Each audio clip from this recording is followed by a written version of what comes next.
You've got questions, we've got answers. Welcome to the Therapist Question Box, where trauma-trained therapists tackle real questions from real people. I'm your host, Lindsay, bringing you grounded insights you can actually use, brought to you by Therapy Utah.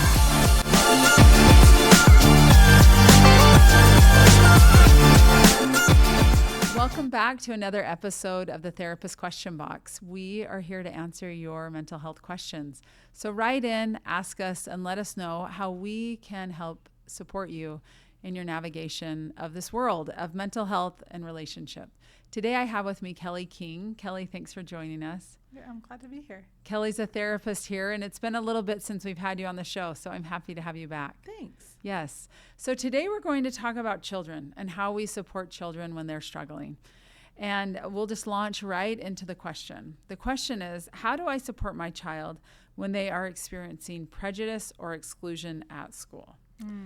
So tell me your thoughts on that, because initially when I hear that question, I think it's really hard because as a parent, when our children are suffering, we often feel that suffering too, right? Yeah.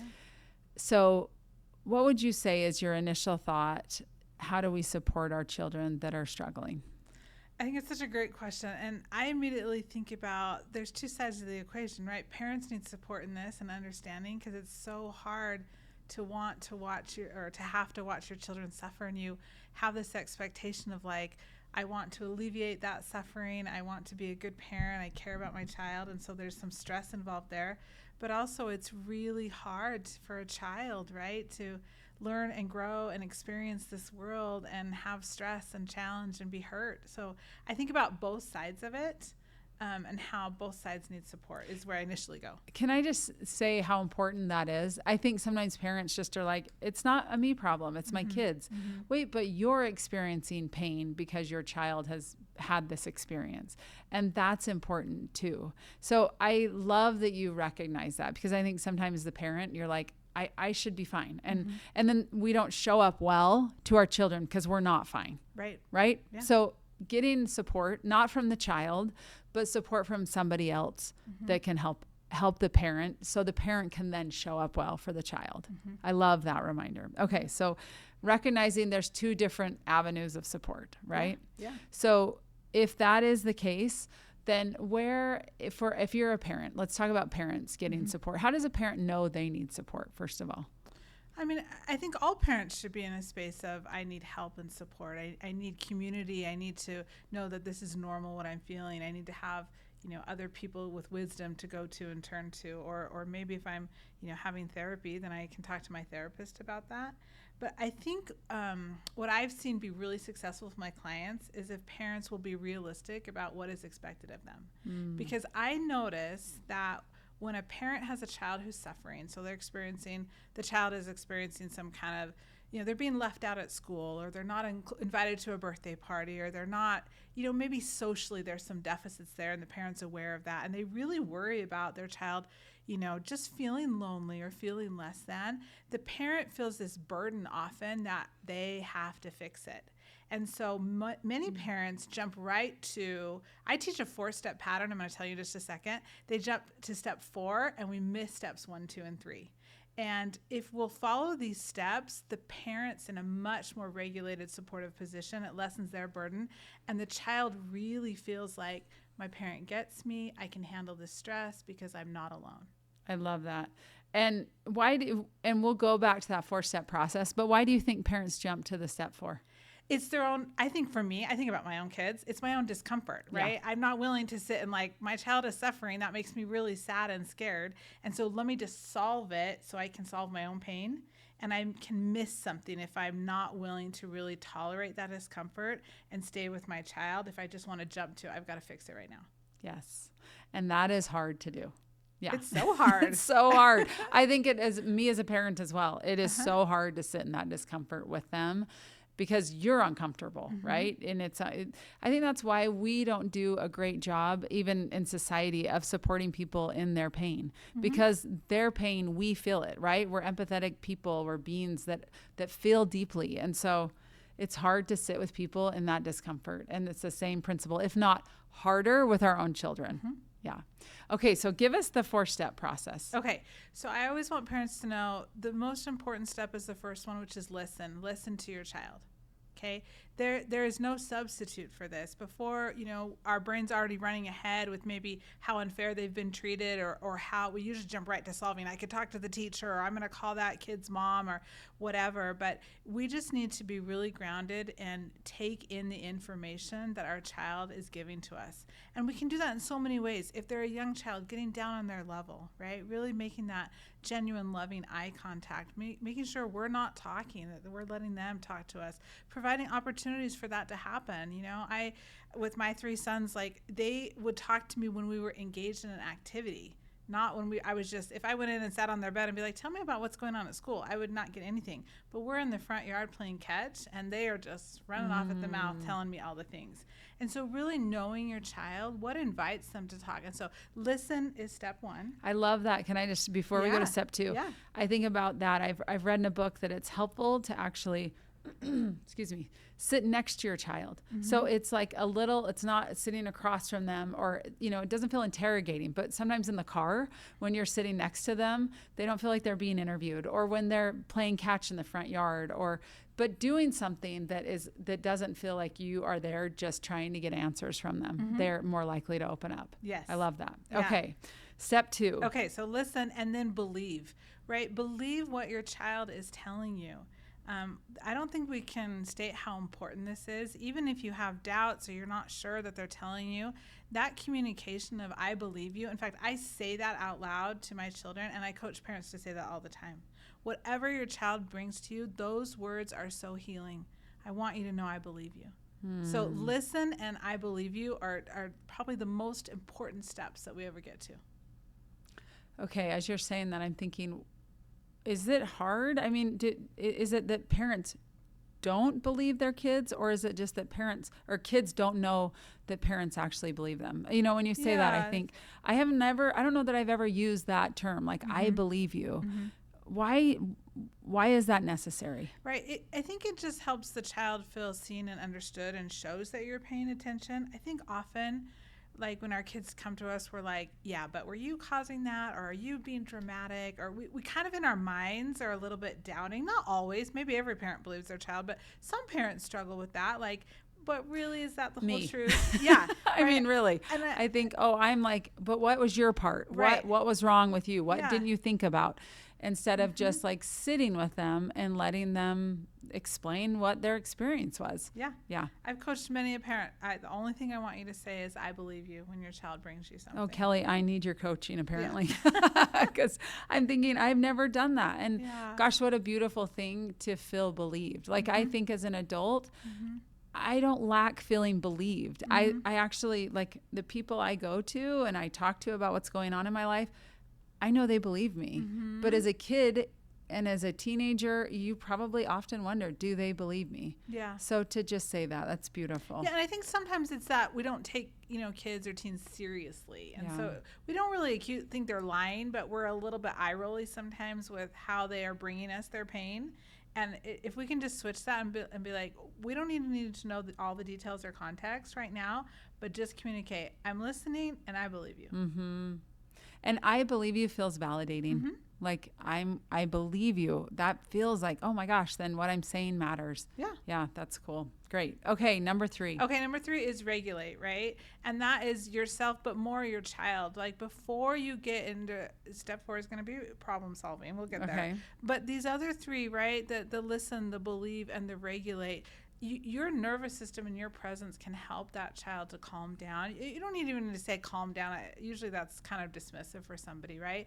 But proximity to the person, if they enjoy touch, right? You being close to them, putting a hand on them, your tone of voice, right? You staying calm, their nervous system is going to read that and help them get from a really activated state to a much calmer state. And once we've done those 3, we've listened, we've communicated, I believe, we're regulating with them, then we can join forces to problem solve, but never before. Yes, I love that. So and how often do we go straight to problem solve? We go straight to step 4 all the time.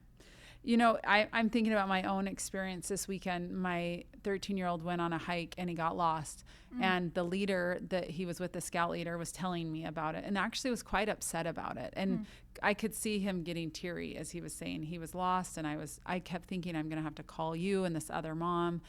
And he was very upset. And so I had and it made me upset. The idea of my son being lost in the desert and, not having water and whatever. And, he even talked about, this leader talked about, I was afraid I was going to have to call you and then have search and rescue come in.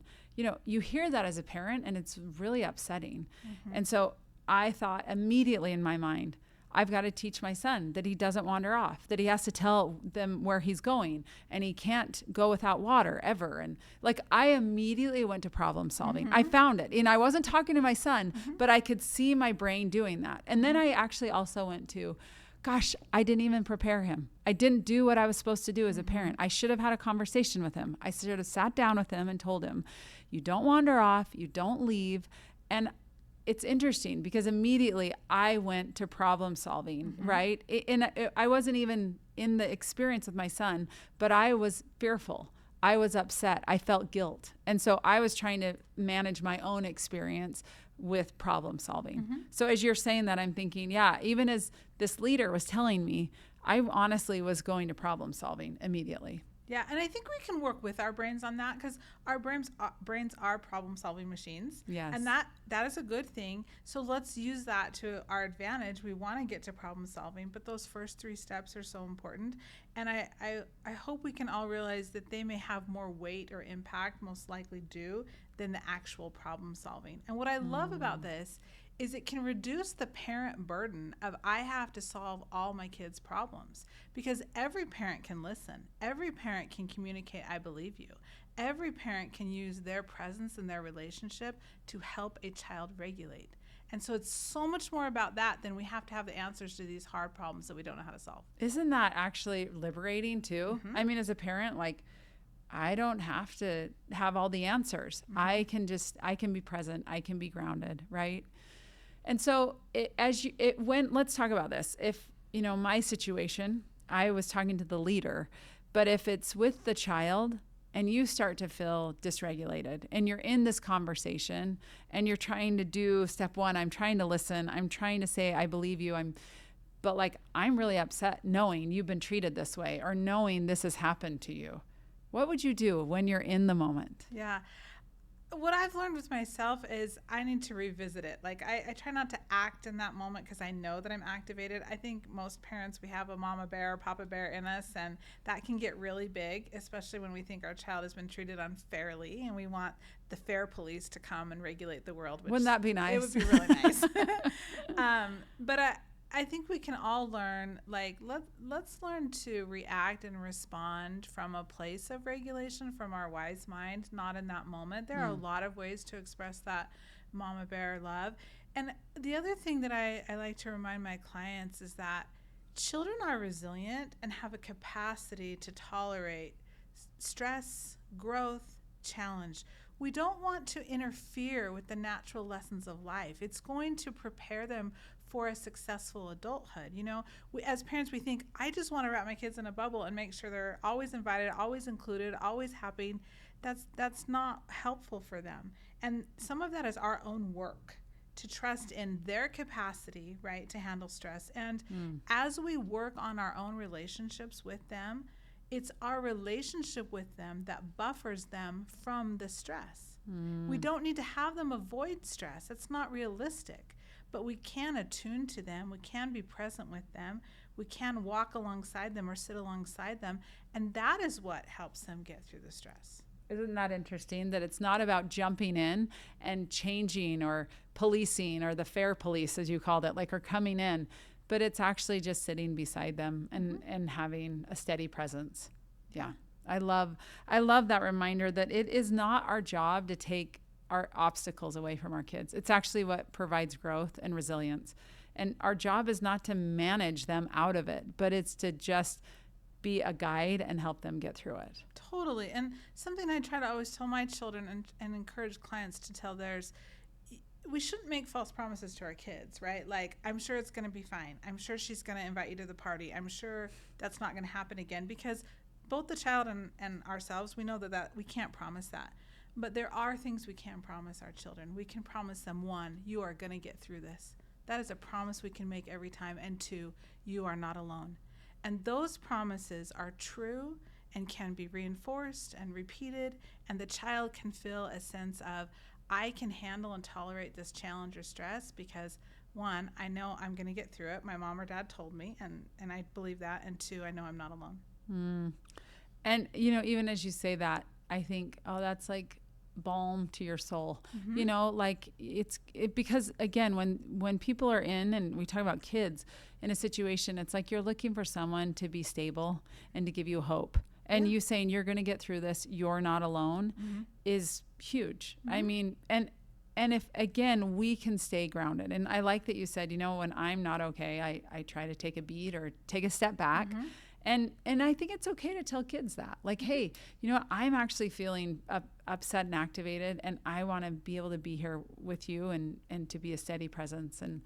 But I've got to do some work around this myself before I can come back to that. Do you think that's okay? I do. I think it helps the child because we're vulnerable when we say that, right? And it's true. I don't have all the answers. And I think it invites collaboration. I try to ask kids, either kid or teen clients or my own children, when there's a situation like this, it's like, what are your ideas for how you want to address it? Yes. Right? Because they're going to have some. And then I think we can also ask, how can I support you in this? Or is there something you want me to do? I love that. And actually giving kids empowerment, or teenagers empowerment. Like they're the expert in their lives, even young, right? Like they get to have choice and they get to make decisions on their behalf. And so when we take that away from them, we take some of the growth away from them. But if we allow them to actually say, what are your suggestions? What do you think is best here? What could we say or do that might help in this situation? They become empowered and learn through it, instead of just become, oh, I'm a victim here, this is not okay. They learn resilience. I mean, that's really what it is. They totally do. And it can be a good opportunity for parents to share some vulnerable experiences they've had. We love to present this idea as if we've got life figured out. I, for one, don't have life figured out. Turns out. Yeah. And I think it's a time to say, I know what that's like. I remember when I was 9 and I wanted to make the school play and I didn't. And I was so embarrassed. And I remember, I'm recalling it now, how my body felt. I remember that I cried. I remember I talked to Grandpa about it because it was really hard. And, really walking your kids through your own experiences. Our children and teens should know our own challenges, the times when maybe we've had prejudice or been left out or a difficult situation, so they can normalize that experience. Yeah, I love that. So here is a question I'm wondering about is, is there anything that you would say parents should avoid doing? Like, you kind of give us what we should do. Is there anything that you feel like we should avoid doing as parents? I think we should never dismiss our child's pain, right? Or maybe quickly get over it. I think that's most of what we do. Like, you're fine, dust yourself off, and that's not that big of a deal. Or that happens all the time. There's a million phrases we say that communicate we really don't have time or patience or don't think your problems are that big, right? And I think that can be really damaging and maybe hamper that relationship. And sometimes we don't have the time. If you're in a busy family and you're running out the door, or your child brings you something, it's easy just to say, like, let's talk about that later, or that's not that big of a deal, don't worry about that. I think we say that a lot, and we shouldn't do that. Yeah. Amen. Amen. And when do you think it's appropriate for parents to step in? Like, if there is something going on, when is it appropriate for a parent to step in and try to manage what's going on, or try to advocate? And when would you say, no, take a step back and let the child handle this? I mean, I would say age is going to play into that. But if it's a safety issue, every time a parent should step in. Children should not be responsible for their own safety. They look to adults, right, to provide that safety for them. And so if any time there's any kind of abuse or physical things like that, I think absolutely. A child needs to know that there are safe adults who care about their well-being. But on some of the, I'm not going to say smaller things, but as you watch your child grow and develop, I think you should partner with that child in that. What would that be like? Do you want to, maybe you could role play. Do you want to talk to that kid and I could talk to you through that? Do you feel like we need to go together and talk to the parents about that or the teacher? I don't know that, I'm thinking now, I don't know that I have all the answers for that. I know that as adults, we have a responsibility to keep children and teens safe. Yeah. I love that safety is always our responsibility. Yes. One thing I remember my mom teaching me from the time I was young was if I was able to do it, she was going to let me do it. So it was like there's maybe a situation with the teacher, and she would say, well, can you talk to them about it? Why don't you go and talk to them? And I remember as a kid thinking, no, you go talk to them because that's scary. They're my teacher and they're an adult. And she would say, well, what would you say to them? And so I would tell her what I would say to them. Well, this is what happened and why and whatever. And she'd say, that's perfect. Go and do it. And then if she needed to reinforce, she would. But I really feel like her encouraging that independence in me really allowed me to trust myself. Like I can go and actually have a hard conversation and I might stumble through it, but I'll get through it. And I feel like her not stepping in when she knew I could do it actually provided a lot of confidence for me. It would, and you would have felt that from her, right? And taking your cue from that. And I think I just want to go back to something we touched on earlier. We have to have this faith and belief that children can tolerate some hurt and some problems and some stress. We get in this space of like, am I not a good parent if my kid is sad or my kid gets left out or has a problem? But that's not true. And so that's managing our own sadness around kids getting hurt. The truth is, not all friendships are wonderful, and everyone doesn't get invited. And there are people who do mock and make fun, and we can't police the whole world. There are times to step in, but what we can do is be there for our children and tell them, here's how we navigate hurt when friends hurt you, when you are left out, when you didn't make the baseball team, when you are disappointed. Here's how we navigate that. I love that because, again, life is not fair, and also it's full of complexity, right? And how do we navigate it? I mean, I think when you help a child understand how to navigate it versus being the fair police and kind of trying to slap everybody's wrist and manage everything. And again, the caveat is safety. I love that you said that.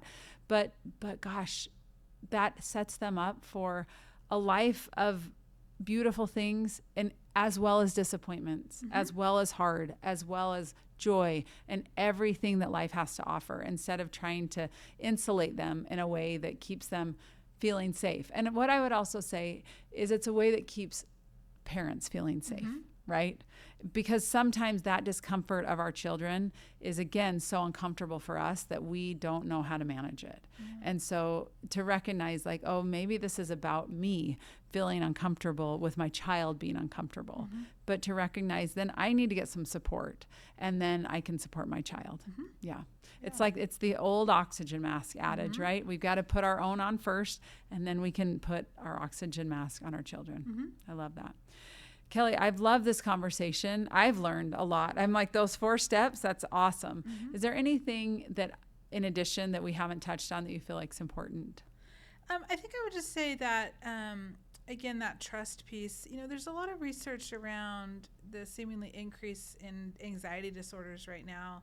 And a lot of that research is pointing to how we a little bit over shelter our kids. And like in generations past, I'm thinking of it when I was a child, and we played at the park and at neighbors' houses and rode our bikes far and came back at dinner time.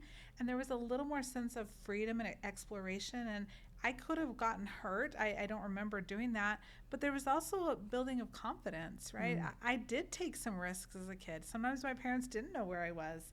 And the research is showing that we can do a disservice as we overprotect our children and don't allow them to risk in this world. Now, obviously, that can be taken to an extreme, but I think we really need to look at that as we parent and as a society. We don't want to be creating anxiety disorders.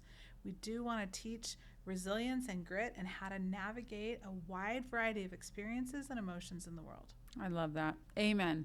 And isn't it interesting that sometimes that overprotection, we think we're keeping our kids safe, but it actually is producing some other challenges, like an increase in anxiety disorders. It makes a lot of sense.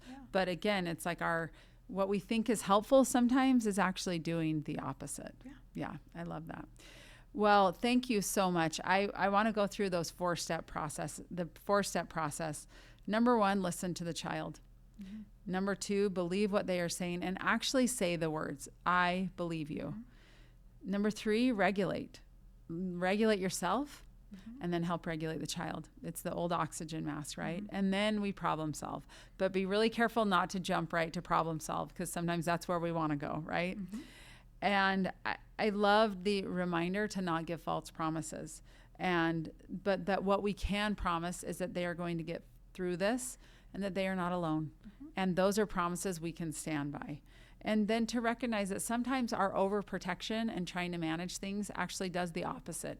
And it doesn't facilitate resilience. Mm-hmm. It actually can produce problematic behaviors and feelings. And you talked about that, anxiety disorders mm-hmm. have been on the rise. So to recognize, like, this is not just kind of the soft stuff. This is actually really impactful, the way we show up for our children. Mm-hmm.